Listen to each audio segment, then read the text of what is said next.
Hi verse, నేను మీ doctor MZ యస్కరి. ఇవాళ నా టాపిక్ వచ్చేసి సెక్స్లో టైమింగ్ తగ్గిపోయింది, ప్రీ మ్యాచ్యూర్ ఎజాకులేషన్, శీఘ్రస్ఖలనం అంటే ఏంటి?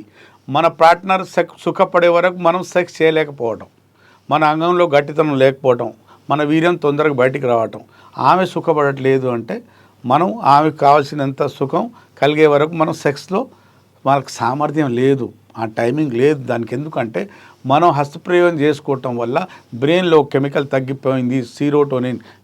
కాబట్టి వీర్యానికి ఆపుకునే శక్తి లేకుండా పోయింది. యూరిన్ ఆపుకుంటున్నాం, మలం ఆపుకుంటున్నాం, కానీ వీర్యం బయటికి వెళ్తున్నప్పుడు మనకు ఇష్టం లేకుండానే బయటికి వెళ్తున్నప్పుడు ఆపుకోలేకపోతున్నాం.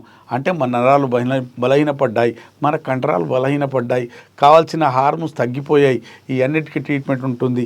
మళ్ళీ టైమింగ్ పెంచుకోవచ్చు, మీ వీర్యం పెంచుకోవచ్చు, మీ సామర్థ్యం పెంచుకోవచ్చు, భార్య మెప్పు పొందొచ్చు, ఆమెకు సుఖప్రాప్తి కలిగే వరకు మనం స్ట్రోక్లు ఇస్తూనే ఉండొచ్చు, బెడ్ మీద రచ్చ చేయొచ్చు, ఆమెకు సుఖపడే వరకు మనం కామానికి మన సెక్స్కి కంటిన్యూటీగా చేస్తూనే ఉండొచ్చు. అది ఎప్పుడు సాధ్యమవుతుంది? మన బాడీలో కావాల్సినంత హార్మోన్స్, పట్టుతత్వం, ఆ కండరాల్లో బలం, ఆ నరాల్లో బలం ఉండాలి. ఆ బలం ఎప్పుడు కోల్పోతామో, ఆ వీరం చిక్కదనం ఎప్పుడు కోల్పోతామో అప్పుడు మన టైం తగ్గిపోతుంది.